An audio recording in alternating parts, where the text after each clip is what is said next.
Welcome to Geological Shop Talk. In this podcast, we bring you roughly 20 to 25 minutes of practical clinical methods, perspectives, and advice that has its work boots on. Listen in for clinical gems that you can begin to investigate the next time that you walk into clinic. Additionally, visit the show notes page for supporting materials from this week's guest on Shop Talk. All right, friends, roll up your sleeves. Let's get to work.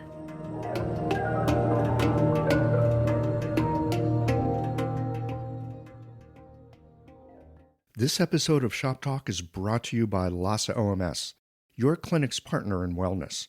Later in the show, listen for a special offer from LASA to help you with all the transitions your patients face. The information shared on this podcast is for educational purposes only and is not intended as medical advice. Always consult a qualified licensed healthcare professional before making any decisions about your health or treatment. The host and guests are not responsible for any actions taken based on the content of this podcast. Hi, Maya Suzuki. Welcome Hi, to Michael. Geological Shop Talk. Yeah, so happy to be here. Delighted to have you. You know, we've had some conversations on the podcast. It's fun because we can kind of meander, but here we're keeping on the straight and narrow.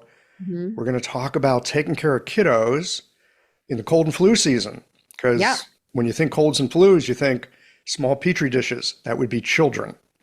yes, they are. Yes, Great. yes, they are. So you have a background in Japanese medicine, acupuncture, moxibustion herbs.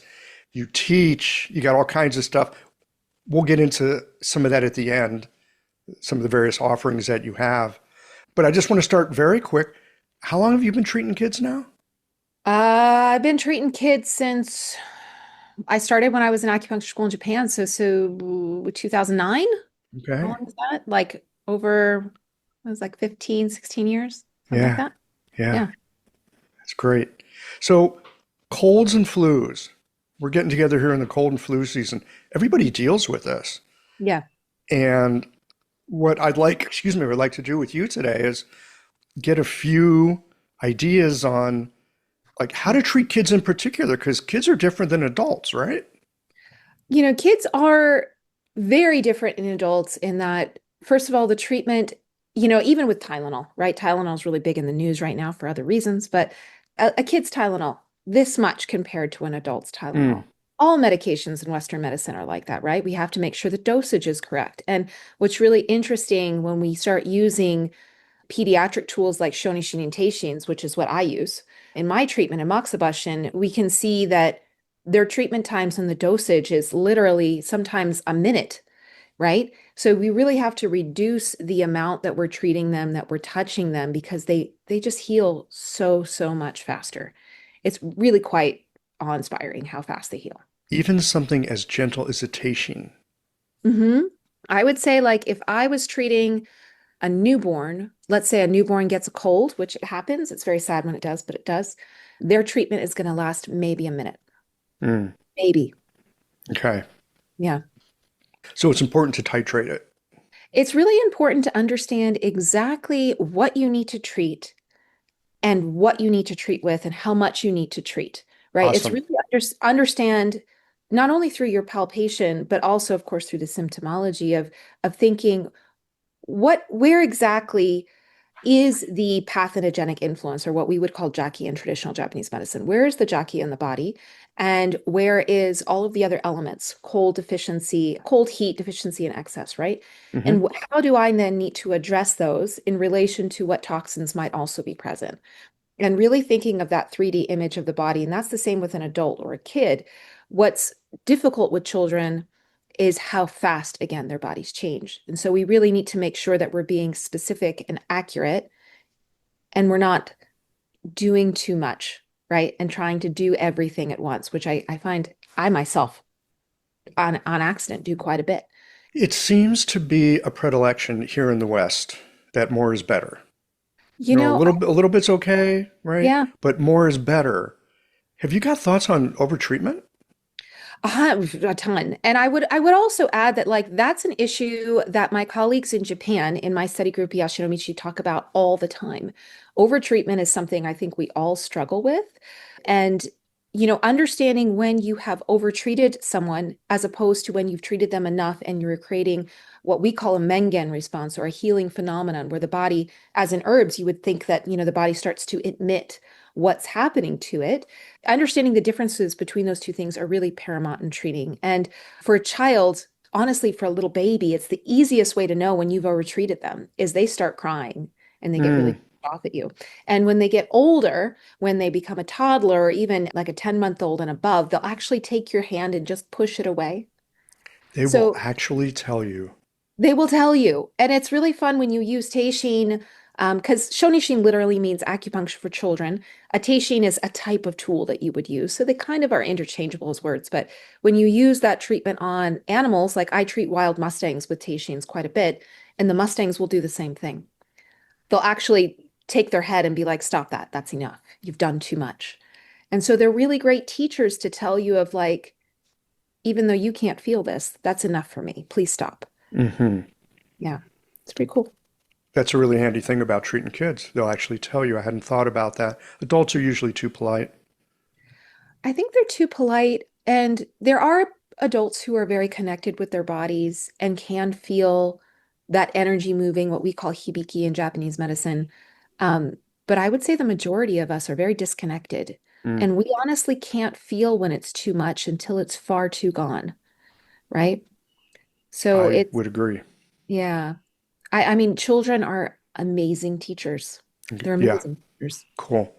So you were just talking about different parameters for paying attention to things. Mhm. As I recall from a previous conversation, you're pretty keen on that Shang Han Lun like six environmental chi, the Ojing.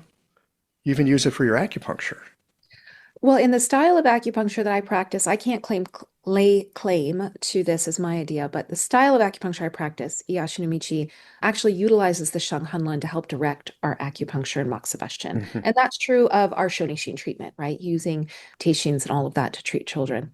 And so when it coming back to the topic of this shop talk of like cold flu season, this is one of the more easy to understand in some ways Shang Han Lun presentations on the body because it's in the yang, right? It's not in the yin. We're looking at the depth of the illness, of the location of the illness, rather than the severity. And so, especially with children, it's a lot easier to understand where to treat and therefore what to treat with, how much to treat in accordance with the Shang Han Lun because it's a little bit more visual and palpatory, I think. Mm. Um, a really good example, if I may give one, if that's all Yes, right. please. I think it's helpful. Shang Han Lun's so interesting. Yes. It's got these great ideas and it's this classic, and I think a lot of us hold a certain reverence toward it.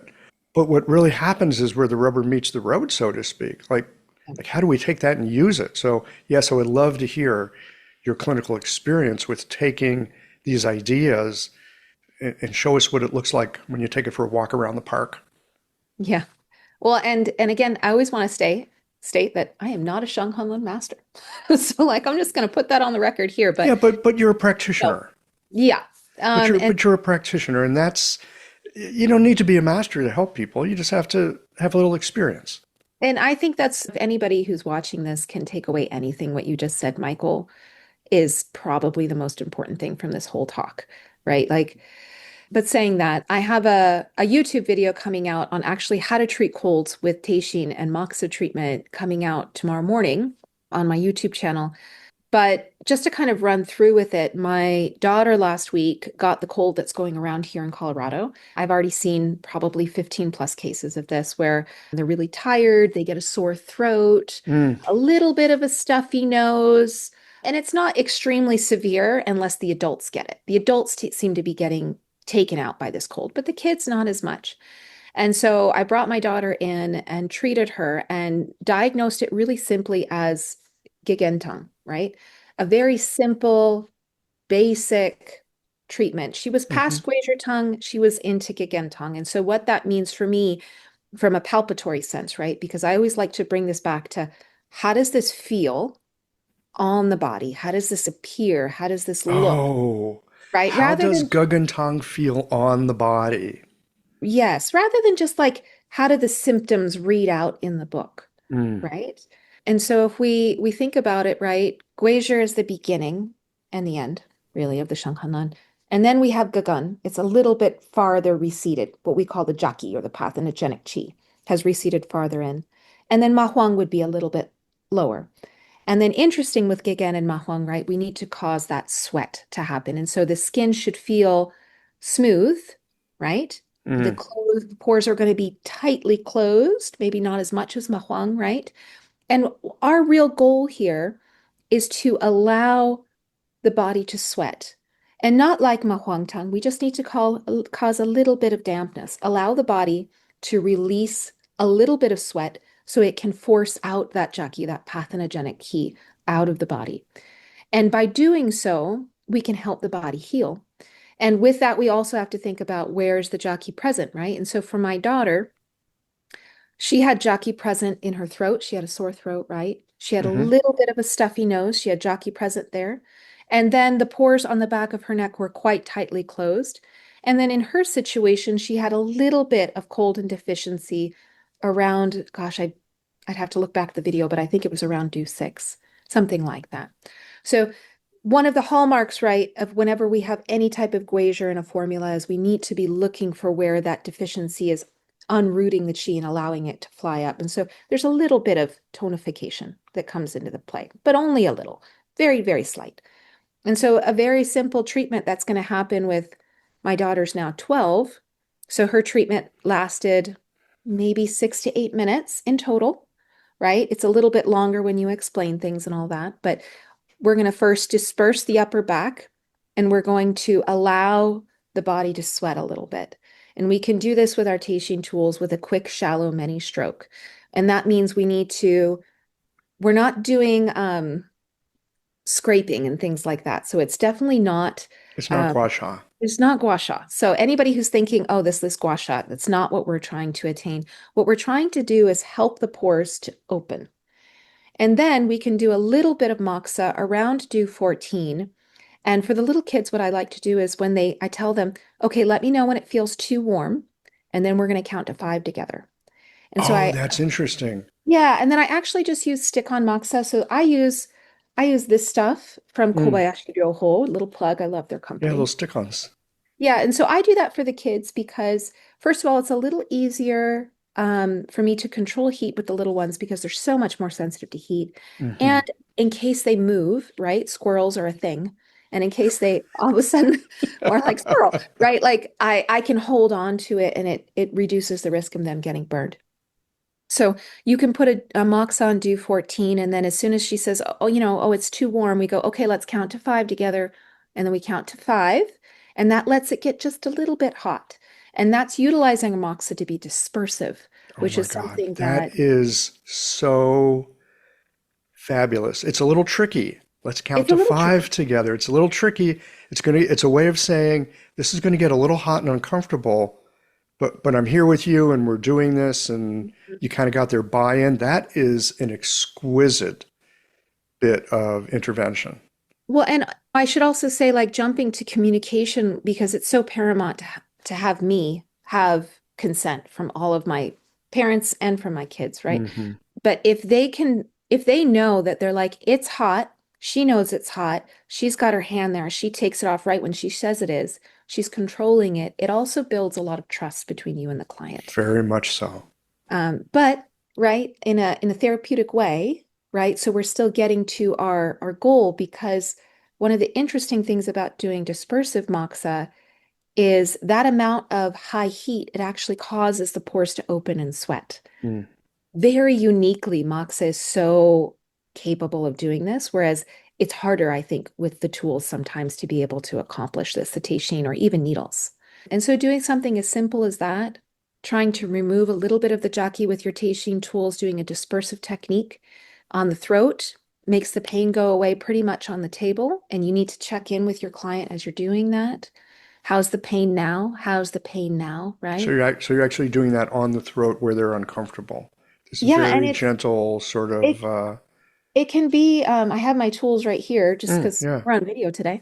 It can be something really simple as just trying to place the tool and then pulling it out. It becomes, I think for some of us, it might be a little bit esoteric looking, but the kids can feel it. And then when they swallow again after you're done, they can feel the difference. The pain is moved, it's less, the pain feels better, their headaches moved, for example, things like that. And you would expect immediate changes with this kind of treatment. You're monitoring it as you're doing it, in Yes. part to see how it's doing, and in part not to overtreat. 100%. And so I would say in almost all traditional Japanese medicine styles at the top level, they're doing that in real time as they're treating. In my style in particular, we do that for everybody. And I expect my patient to have 70% results on the table. Hmm. Meaning if they come in with a cold, pain in their throat, they go home 70% better. And then I allow their body that 30% to get over it on its own, right? Yeah. Because we still need to strengthen the immune system. And that last 30% is that giving the body its the ability and the time to strengthen itself to get the Yeah. last bit out. That makes so much sense. I remember when I was in school, a teacher of mine saying, if you get their pain to go away completely, you've robbed them of the opportunity to learn how to deal with their pain. It's very interesting. I love that when that happens. But the founder of my group, Yoko Kampu Sensei, actually says that you should not be so egotistical as a practitioner to believe that you need to take away 100% of their pain. Mm, Yeah, so very, very similar. yeah. Yeah. And And you're giving it to the patient. So when the yeah, patient comes back, they can't say, you got rid of my cold. They have to say, you helped me get rid of my cold. I got rid of my cold. and I think that's so much more. My patients like to call me a magical witch, which I've embraced to some degree, but I keep telling them, I'm like, I'm just a glorified house cleaner. I come in, dust the bunnies off, right? Put the chairs back where they're supposed to be, and then Hmm. your body does the real work, Yeah. not me. Yeah. Yeah. Um, but I think, going back to the cold and flu, it's very, very important that we don't just stick some needles in kids and say, okay, come back to me a week later and tell me how it went. Like they need to have significant results on the table. And if they're not having significant results, it tells you that they need to have more advanced treatment. And I think that's a really important thing to understand, again, from this ego perspective of the practitioner, is that especially with kids, there's times when they do need Western medical intervention. Mm. They very much so need it. And that if you if you prevent them from getting it at a stage where it's a little bit easier, then they can go in the hospital. Like you need to make sure that you're getting results for them. And if you're not getting results with them, that their guardian, their parent takes them to a Western medical practice and make sure that they can get better, right? We don't ever want to put a child in a place that's unsafe for their bodies. I really appreciate you saying this because so often, number one, patients will come to us, well, I don't like Western medicine, so I'm going to rely on you. Okay, fair enough. There's things I can do. Also, from our own point of view, our own ego, I mean, we all like to feel good about what we do. Well, you don't need that. You can use this. But there Right. are places, I mean, my patients will sometimes ask me, do I use Western medicine? The answer Yes. is, I use it when it's appropriate. And Yes. I will ask you to go seek it out if I think it's appropriate. Uh-huh. I think it's really important. So thank you for underscoring that. Yeah, and I think it's especially right now in the world, it's a very divided, divisive kind of rhetoric that we're having in so many different fields of our life. And I think it's really important to underscore that we need to have a partnership, that Western Mm. medicine, yes, can be destructive to the body, but sometimes it can be life-saving as well, right? And so kind of understanding when you're helping and when you're not. A really good example of this is recently, I saw two children, siblings, unvaccinated kiddos, per the parent's choice, and they just were not getting better. They had a horrible, horrible cough.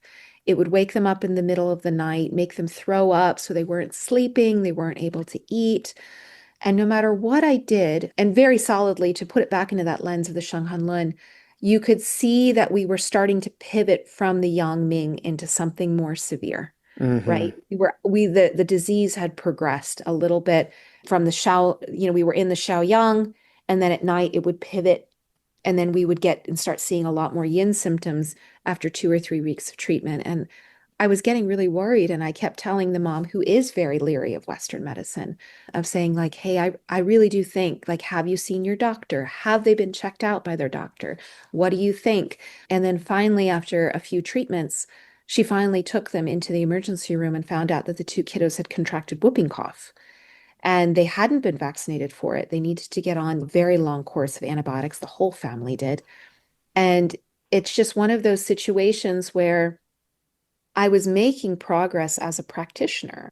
And at the same time, they needed a more powerful punch in order to really help them get through it. And after the antibiotics, I've now been able to help them get through the remainder of the whooping cough. But there are things like that where pediatrics can be amazing and super beneficial, and antibiotics are great too. Right tool for the right job, as my shop teacher used to say. Exactly. And so I think it's really important when we talk about pediatrics, and I hope everyone who's watching this is like, I'm down, I'm ready to start treating kids, because there's so many out there that need help. And we can be life-changing to so many of them. Like, as it's off the cold and flu kind of topic here, but for example, I have a client who was dismissed from her rheumatologist because she no longer has pediatric rheumatoid arthritis from being able to come, not that I was the end all be all, but that the Hmm. treatment was able to get her through a point where she doesn't need to be on a biologic. Right. So there are times when we can be life changing. And then there are times like these kiddos with whooping cough who they just needed some antibiotics to also help out. Right. Yeah, that's a really good point.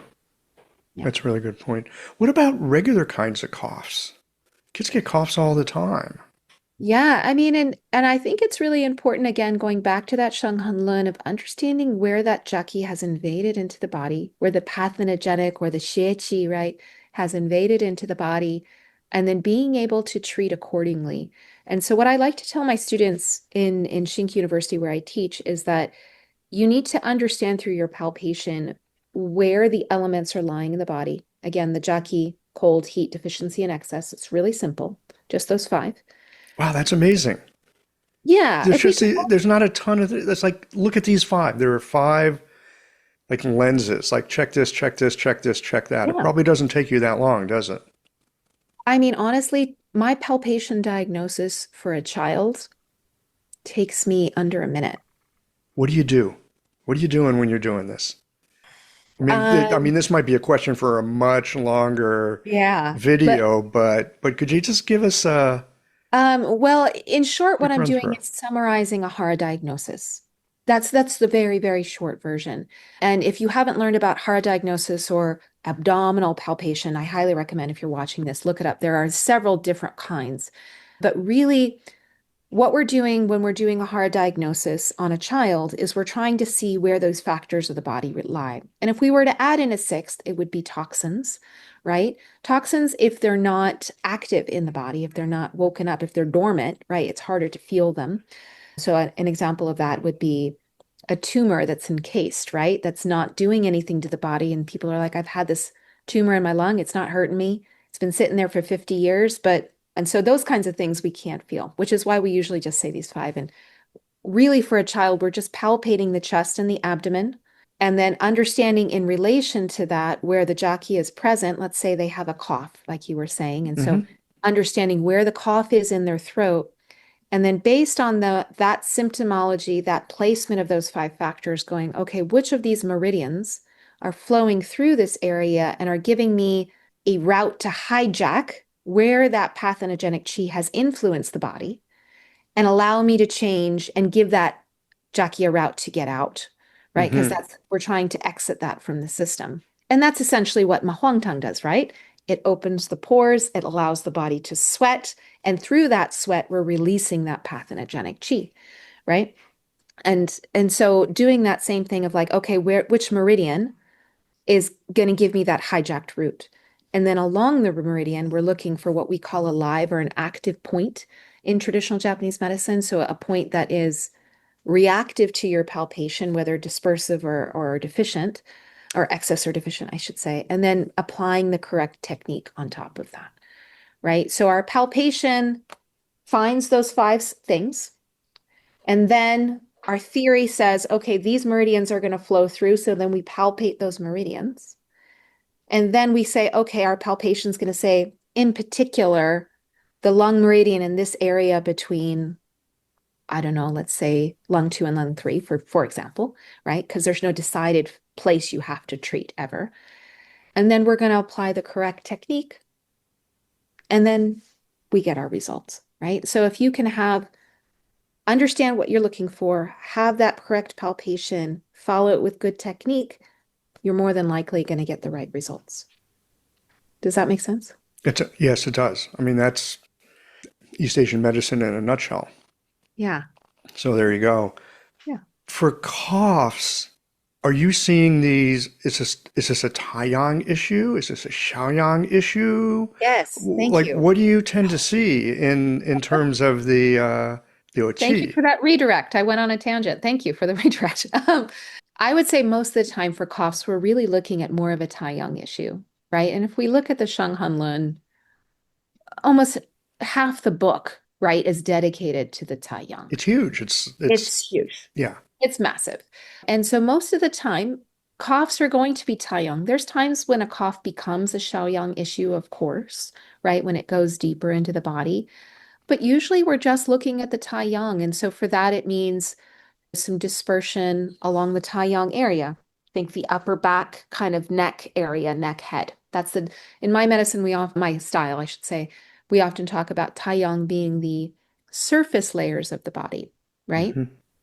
And so you could think that for the taiyang, it could be the surface layers of the whole body. But I think it's easier for most people to really understand the taiyang as the neck, shoulders, the head, of course, like the lung, large intestine, all the access points right along there, and thinking in that direction. And so for the most part, we're just doing a little bit of gentle dispersion and being done. And then it's really after that, we have to think, why did that Xieqi or that Jackie have the opportunity to invade, right? And the opportunity to invade almost always comes from a rooted deficiency, Hmm. right? Something happened where that kiddo became deficient. Maybe they played too much. They were outside in the rain. I know my kiddo just spiked a fever over the weekend and got a little runny nose. And it was because he was playing up his friend's house in the mountains here in Colorado without a jacket on, right? So he got cold. Hmm. And so the same as we would think with Guizhou tongue, right? Guizhou tongue is a little bit of dispersion, very light dispersion on the neck and shoulders, and then tonification of the deficiency that's created the ability, right, for that Guizhou, that rising energy to rise up. So we just need to do a little tonification and then the treatment's done. So it shouldn't take more than 10, 15 minutes with an adult. It shouldn't take more than a minute to 3 minutes with a kid. It's a very quick, simple, easy treatment. And this is more of a hands-on kind of thing with herbs being secondary. So I mean, full disclosure, I'm 100% not an herbalist.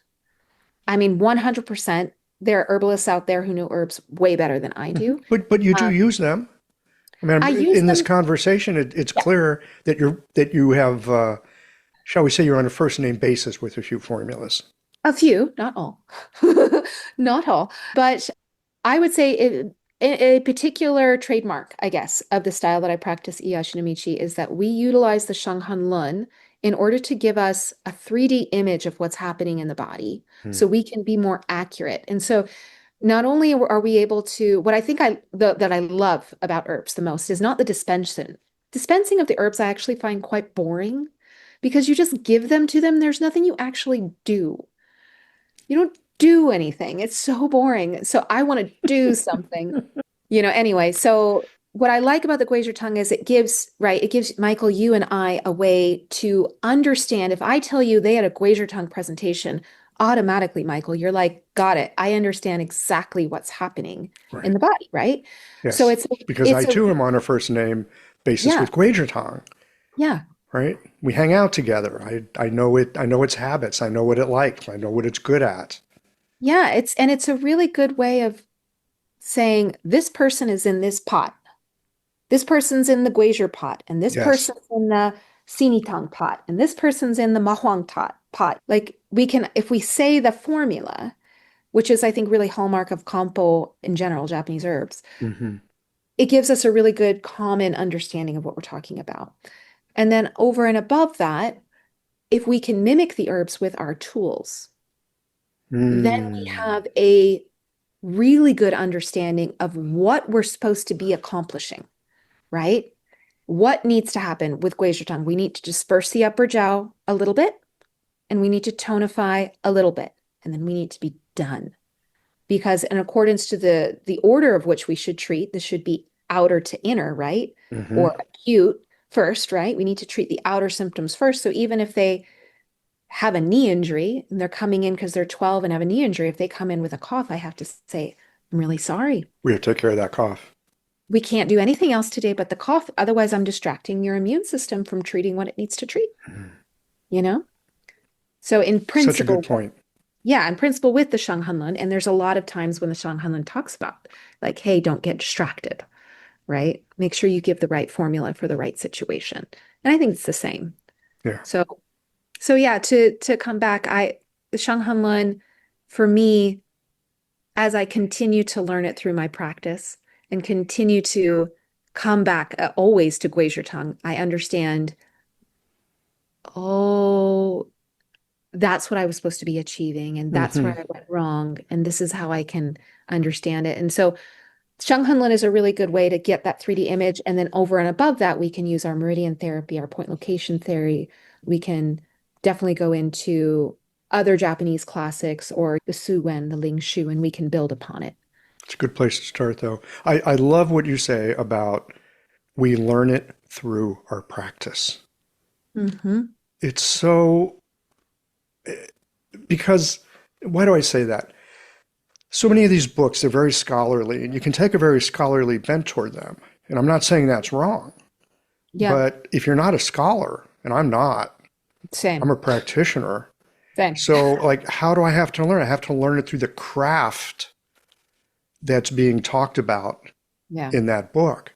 And it comes through our practice. And as we work with this in our practice, we see things illuminated in the text. Oh, that's what they were talking about. Oh, I Hmm. see now why this issue progressed from here to there. Yeah. But yeah, you learn through your practice. I think it's such a helpful reminder to all of us Hmm. that it takes that time. And I, speaking of which, you have resources yeah. to help people with that. Tell us a little bit about what, excuse me, what you have on offer for people to learn Yeah. more.